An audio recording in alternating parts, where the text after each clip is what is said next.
Hi guys, this is Kim and Tim, and we are putting together what we call your travel workout.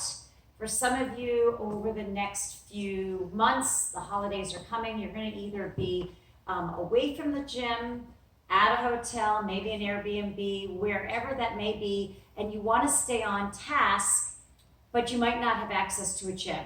So we're putting this program together for your backup plan so that you can stay somewhat consistent in the program. It's going to right along with basically the same format that we do in our Core Fit programs. So like always, we have a warm-up, and then we're going to break down into your pairs, and then we're going to have a cool down. We will not be putting a circuit here, assuming that you guys are going to be active, either hiking, skiing, running, whatever that be. This is really more of a strength and core workout with your proper warm-up and cool down. Yeah.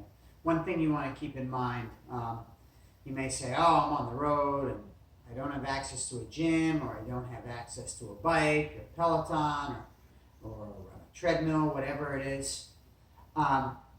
Really good exercise is all about learning the different movement patterns, a lot of the fundamental movement patterns, and then becoming as efficient as you can with those.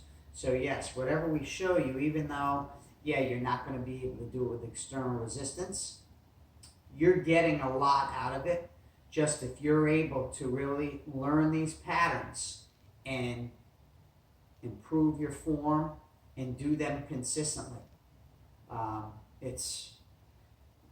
don't want you to think that this is a waste of your time or anything, because you guys, the more you can do this, and even if you're away from a gym, in a lot of ways this is better than, say, if you went out and jogged for 45 minutes, because of the fact that you are really working opposing muscle groups, a lot of the areas that you wouldn't normally be using just in everyday activities, whether you're walking or sitting behind a desk, whatever it may be. So take advantage of this, and I hope you guys enjoy it. All right, we'll get started obviously with our first stretch up against a wall or maybe a closet door. Many of you are not going to have access to an Airx pad that we use here in the gym.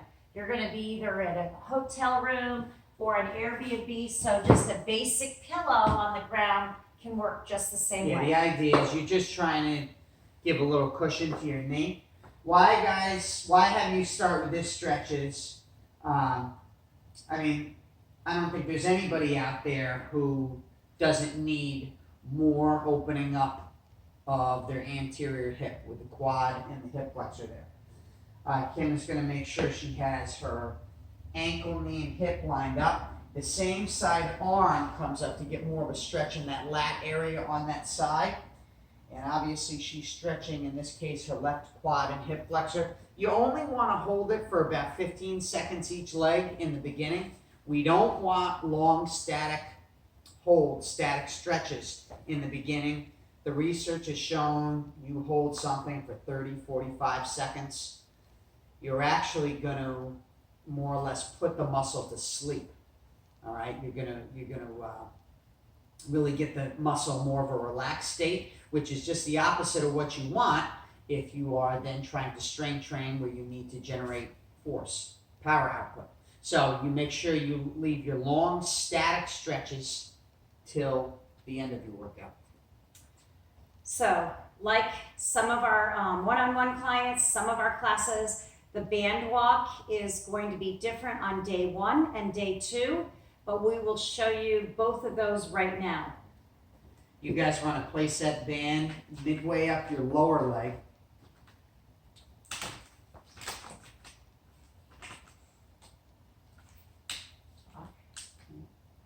Come bring that down a little lower.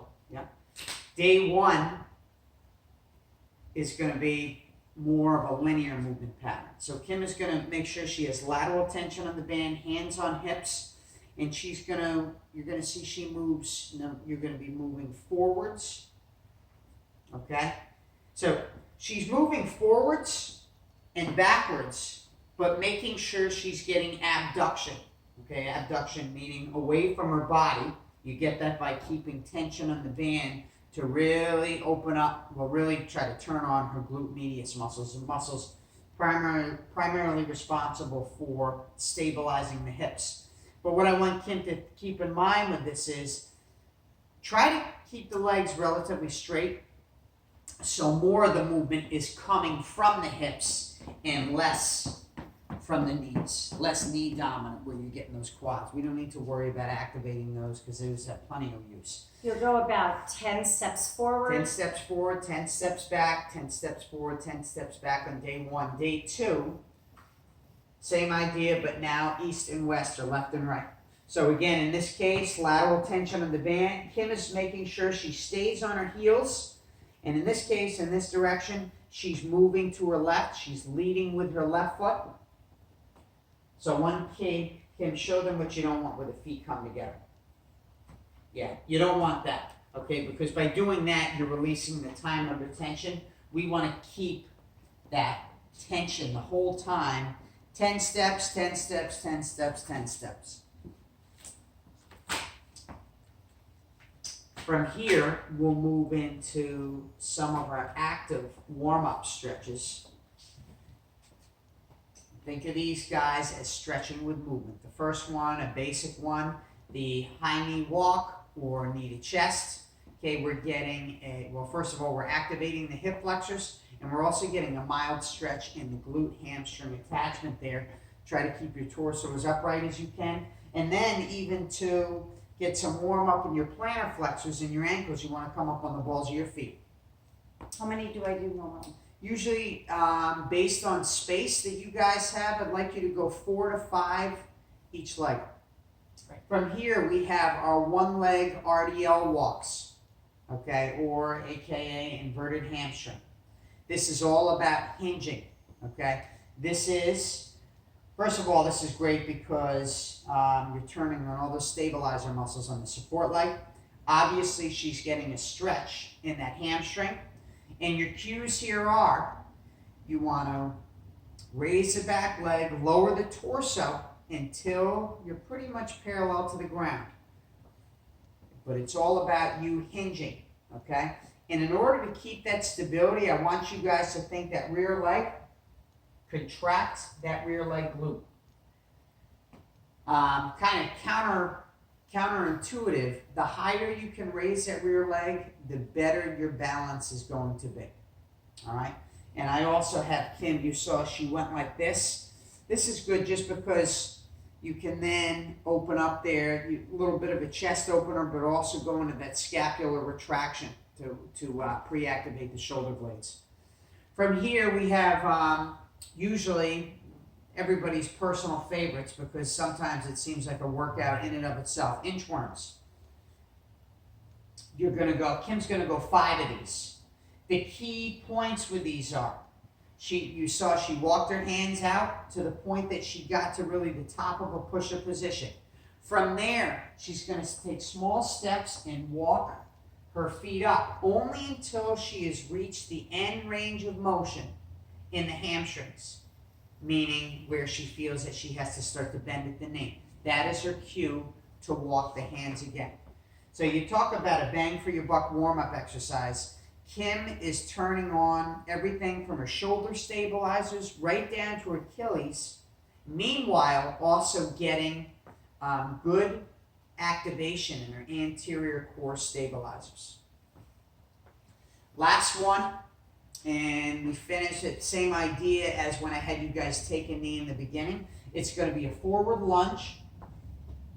So Kim, lead with that heel, bend the rear knee, drop the hip. She stabilizes in her lunge, at which time she rotates opposite arm over the opposite knee. I want to make sure you guys stabilize in the lunge position before you rotate. And then obviously when we rotate, we are getting more opening up the torso there, getting a little stretch on the lats. But the biggest thing here, and why I love this, is the stretch she's getting in the rear leg, quad, and especially the hip flexor. Great hip opener there. About 5 on each leg. 4 to 5 each leg. Perfect. So that should get you warmed up, blood flowing, heart rate up. We go into the strength pair. Yeah, let me mention one other thing in terms of the lunge plus twist. If there's anybody out there who has some knee issues, and with that you may be a novice in the program too, I would recommend, instead of forward lunges to start, I'd like you to do a reverse lunge. The reason being, the reverse lunge is more hip dominant and less knee dominant. Therefore, it's much more forgiving on the knees. That's a much better choice, especially at the outset. And if you have had some knee issues and you know you've got the right position in terms of lunging backwards, if you're able to load your front leg heel, and your knee is going to be directly over the ankle if that's the case.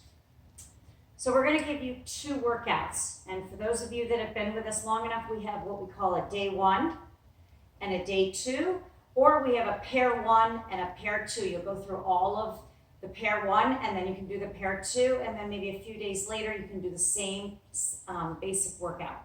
So this combination is going to be done as a lower body, a core, and an upper body, and you'll repeat that 3 times, not just the split squat. You'll be doing all 3 of these exercises. Yeah, which you want to think this is a tricep, and in that tricep you have a lower body exercise, a core exercise. In this case it's going to be anterior core, and then you have an upper body push.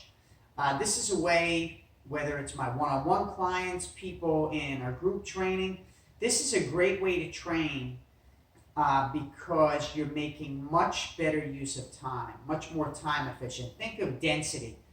If you only had a certain amount of time, how many key components can you get at once? All right, so instead of just doing one exercise, doing the split squat, waiting for a couple minutes, doing your second set, waiting a couple of minutes, doing your third set, while you're resting on one muscle group, you're able to go into another muscle group, and then from there. So you're able to get a lot of things that have non-competing demands. Our first one, a body weight split squat, or in this case, Kim is going to show you the overhead split squat, so we get a little more scapular upward rotation and there's more balance. You see the movement she has, it's that classic lunge position. This is not a lunge though, because she's just lowering and raising up in place. She's not going forwards or backwards. That's the key here. And it's a great place to start. In order to get down, Kim has to start her movement by bending on the rear knee. That's what allows you to lower your hips. Just before that knee touches the ground, that is Kim's cue to load the front leg heel to come back up. Don't push through the balls of your feet on your front foot. Make sure you're loading your heel. You guys have the right split stance if in the bottom position you're getting a mild stretch in the rear leg quadricep. All right? You shouldn't be feeling like you're gonna tear the quad off the femur or something. It shouldn't be extreme or intense like that. With this part, whatever you guys can use, in this case, can use a stretch rope. You could use a rolled up towel, whatever it may be, but really try to keep this as overhead as you can, and be conscious when you're doing that to minimize arching your back. Think to yourself, rib cage to your pelvis.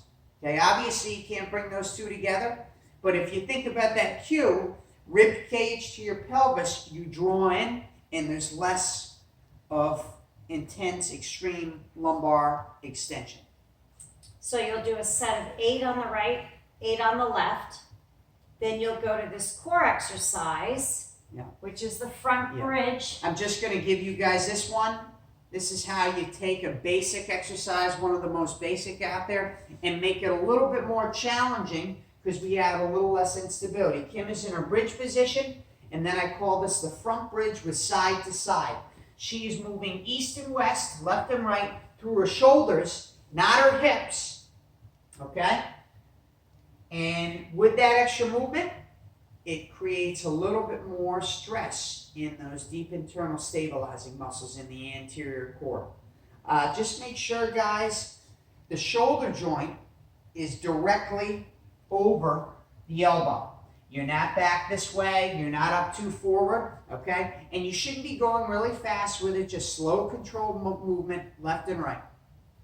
Brace the core. Again, think rib cage towards your pelvis. Really, your body should be straight in line from the shoulder, hips, right through the ankles. First time you do this, start with 20 seconds. Maybe the following time you come back, not in this particular workout, it'll be 3 sets, remember? So 20 seconds, you'll go down to an upper body, you'll come back and do 20 seconds. I'm talking about the next day that you do this or the next week. You'll try 30 seconds and try to work yourself up to 45 seconds of movement side to side, right? Yeah. What do I pair this with? But this is paired with your elevated push-up. Right. I know, I'm asking you. Thank you. Thank you for asking. Yes. Elevated push-up. When we do these with our clients in the gym, we'll use the squat rack, or we might use the steps, the platform steps, okay? Whatever you guys have, now obviously we're going to use a bench. Maybe you have that available or a chair in the room you're in. Kim, why don't you get in your position there? Okay? So, before anything, this is what I want you to keep in mind with good technique for your push-up. First of all, think like Kim is in what I would call a long lever bridge. Straight line, shoulder, hip to the ankles. The arms are extended. She's not on her forearms. All this stays neutral, and then she's pulling her chest to what, in this case, the top of the bench. In terms of elevation, very important.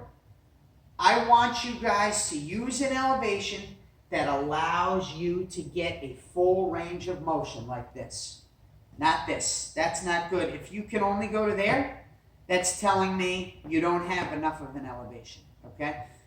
Even if it had to be a wall, as long as you are able to get that full range, that's what's going to allow you to get stronger, so you're able to have less and less of an elevation as you move along with it.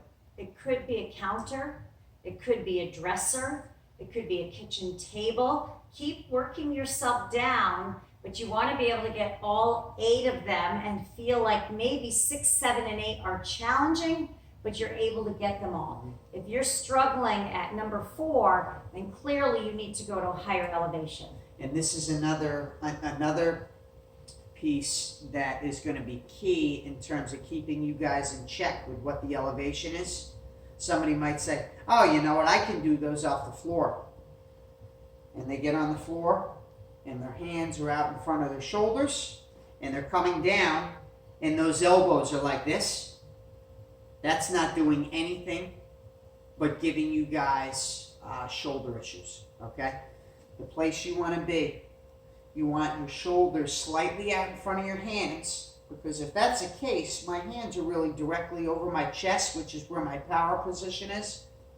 And also, my upper arms stay 45 degrees to my torso, all right? Now, when you start doing it with this technique, you say, geez, that's much harder. It's much harder, but you're actually getting the muscles to do the work and getting stronger rather than just putting undue stress on your anterior deltoids, okay? I'm going to actually demonstrate the wrong way and then the right way, because we see it in the gym all too often where there are people doing this. Yeah.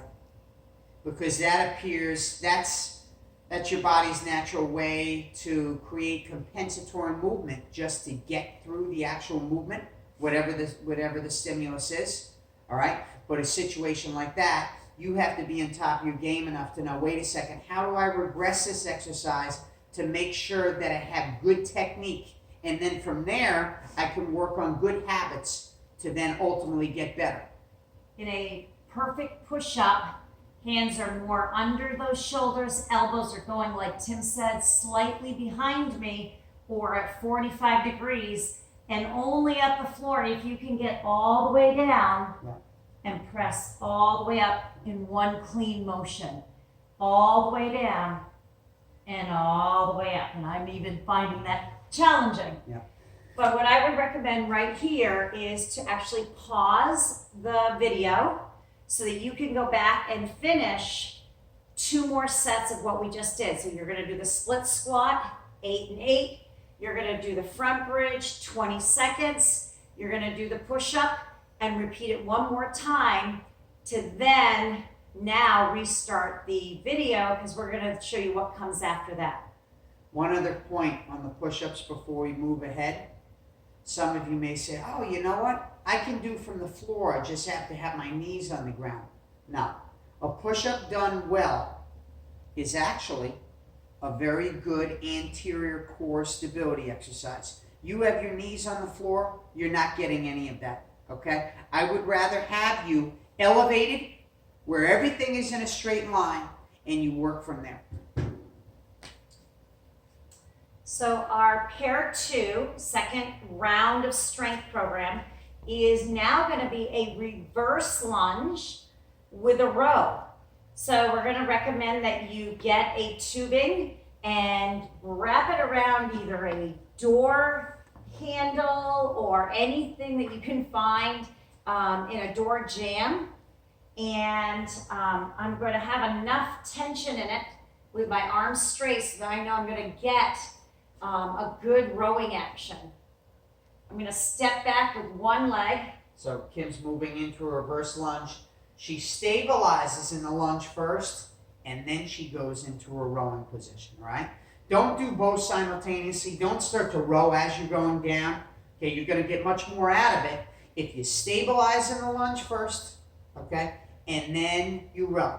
So think lunge plus row, not lunge and row, lunge plus row. If you guys can get a band too, this is huge because one of the biggest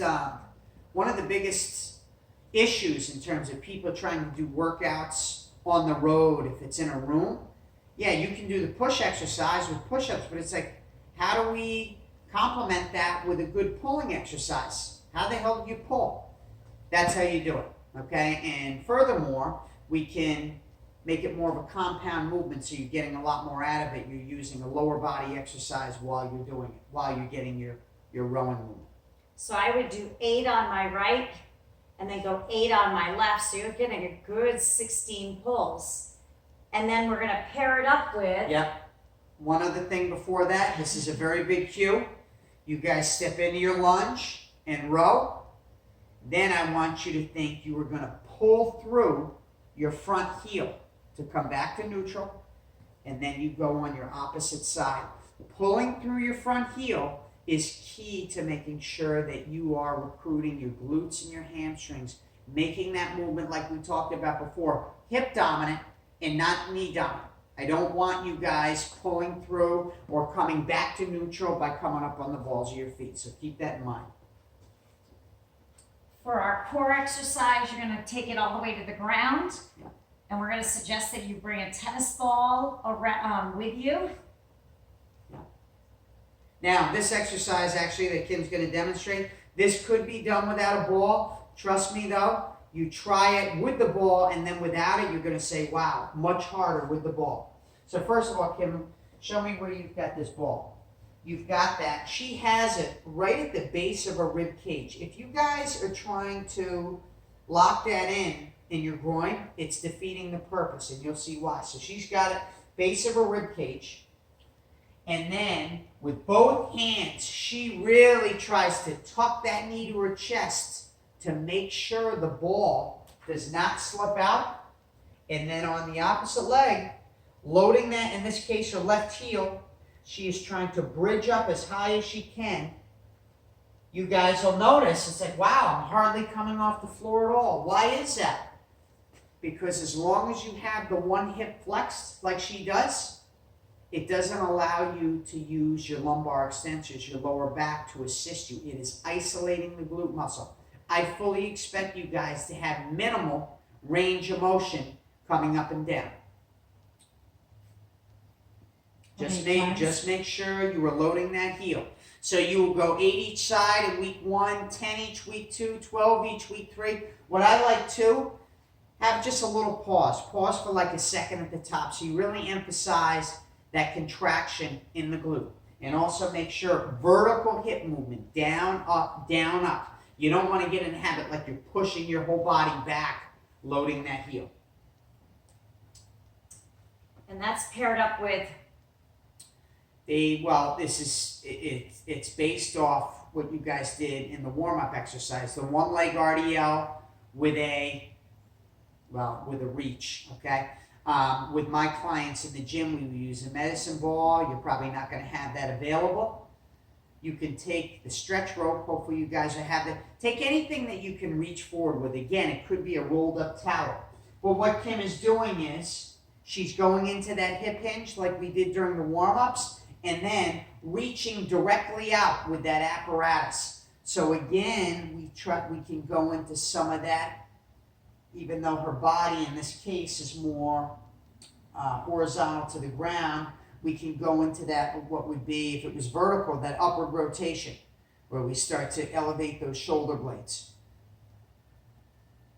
So what you guys want to think, again, hinging on that support leg hip, contract the glute on the leg that's being raised. Okay, the higher you raise that leg, the better that's going to be in terms of your stability and your balance. You guys are going to go all your reps on one leg, and then you switch other legs. You're not alternating on this.